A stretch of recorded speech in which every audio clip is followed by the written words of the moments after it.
Namah Shivaya.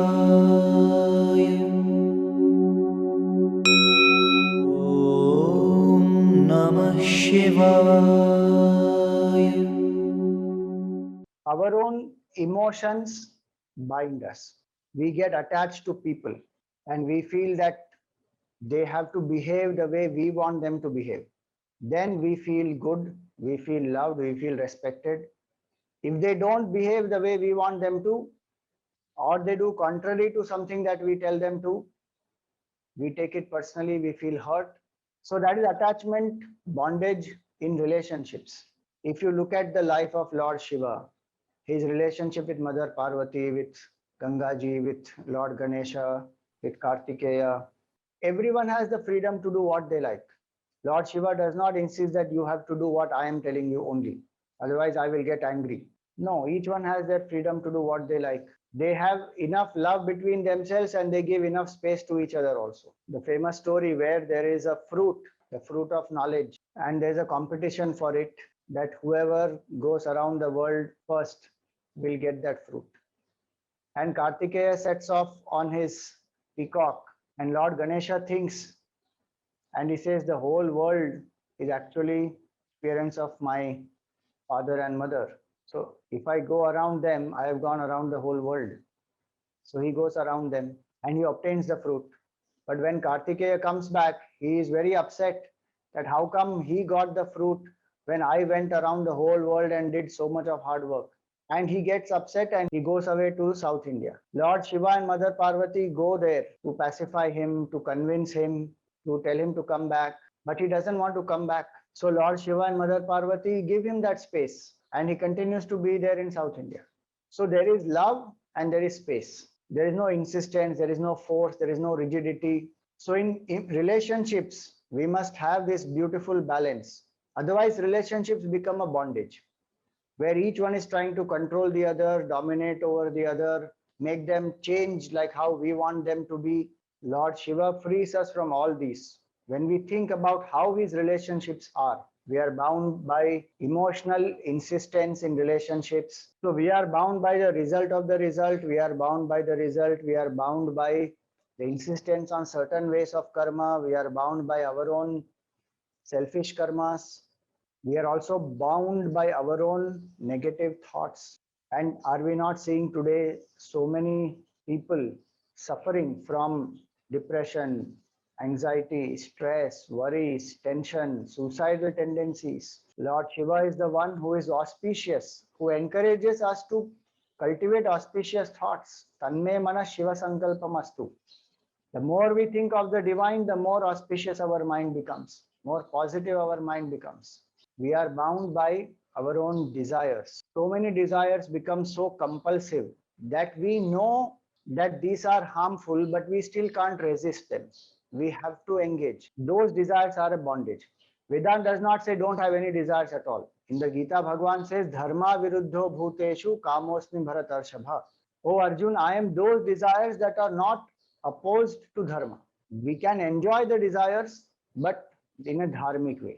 Artha, pursue wealth, pursue success, pursue property, pursue prosperity, pursue name, fame, whatever we seek, but in a dharmic way. All those desires which are adharmic or which lead us to compromise with our value system, those one should be able to drop.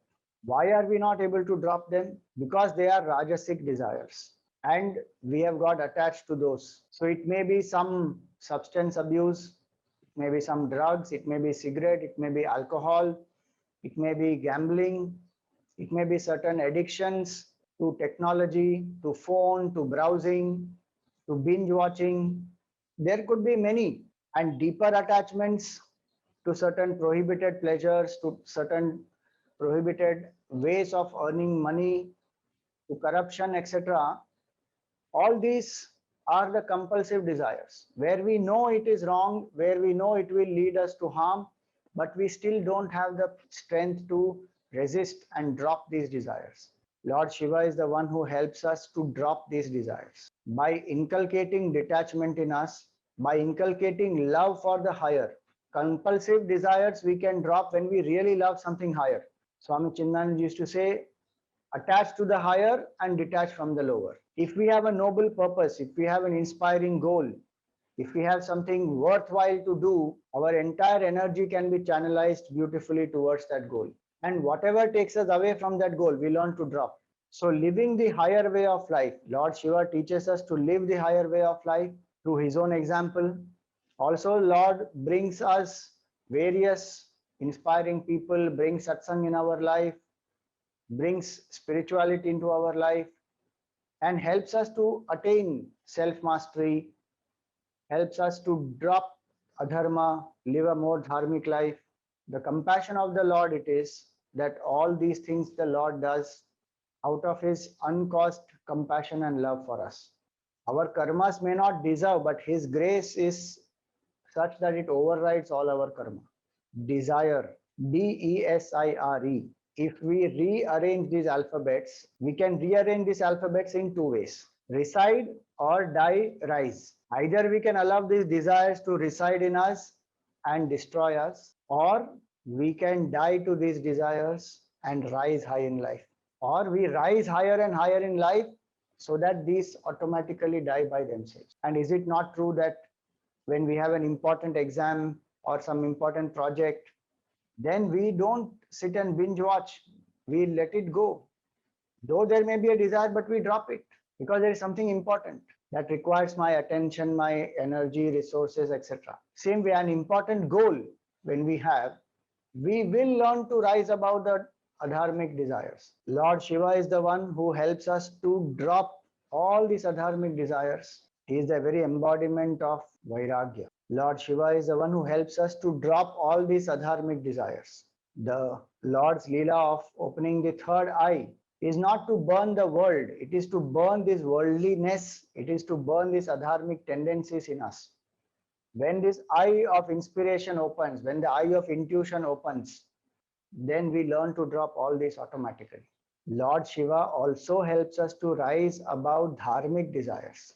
Plane of spiritual life, desires themselves they bind us because desires are born of the sense of incompleteness. And Gurudev is to define desire as a scheme for happiness in future. That when I get this, then I will be happy. So even dharmic desires are bondage compared to the supreme state of infinite happiness and peace. So how does one get out of the dharmic desires? Through steady contemplation that I am not the ego, I am not incomplete, I am of the nature of complete happiness. Chidananda Rupa Shivoham Shivoham. That infinite happiness is my nature. The more we contemplate on that, our ego becomes weaker and weaker. The desirer becomes weaker and weaker, and finally the desirer just disappears. When the desirer disappears, even the dharmic desire one gets out of. So the Lord helps us to overcome dharmic desires through Vairagya as well as through Nididhyasana. Through Vairagya, one has experienced various things in the world and has dropped any craving and taste for it. Like how we have risen about the toys of childhood. There is no craving anymore. In the same way, having seen enough of the worldly enjoyments, pleasure, power, prosperity, one genuinely has seen it all. There is no craving for it. One just rises above it. Why? Because one wants to realize the Supreme. That is a higher goal. And hence, when there is enough Vairagya, the Lord manifests in one's life as a Guru, initiates the Jiva into Brahma Vidya, self-knowledge, and through steady contemplation, Nididhyasan, that my nature is pure consciousness, I am not the ego, one drops the bondage of ignorance. The self-knowledge that arises through Nididhyasan drops, destroys the ignorance. And when that ignorance is destroyed, all bondages just drop away. That is called Pasha Vimochakaha. The root cause of all bondage is to not know who am I truly. That ignorance is the root cause of all sorrows. Ignorance leads to desires, which lead to attachment, which leads to sorrow. And to fulfill these desires, we even take many, many births. So that is another bondage. So the Lord frees us from the cycle of birth and death, the cycle of desire, thoughts, action, results, which further lead to the desires, and ultimately the Lord destroys the root cause, which is ignorance. Not knowing who am I, thinking of myself as the body, mind, intellect, the BMI, and then feeling incomplete. All this is destroyed once and for all. That Jiva has woken up to realize oneness with Lord Shiva. So Bhagwan is Pasha Vimochakaha. He is the one who destroys bondage completely, so that a person never gets bound again.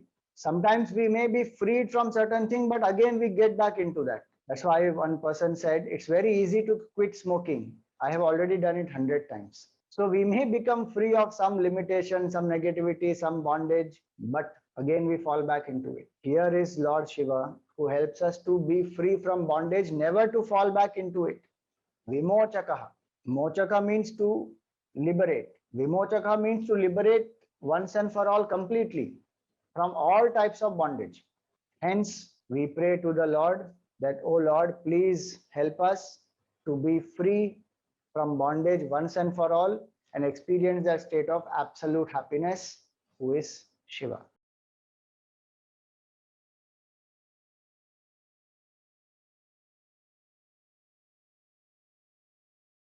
Om Namah Shivaya.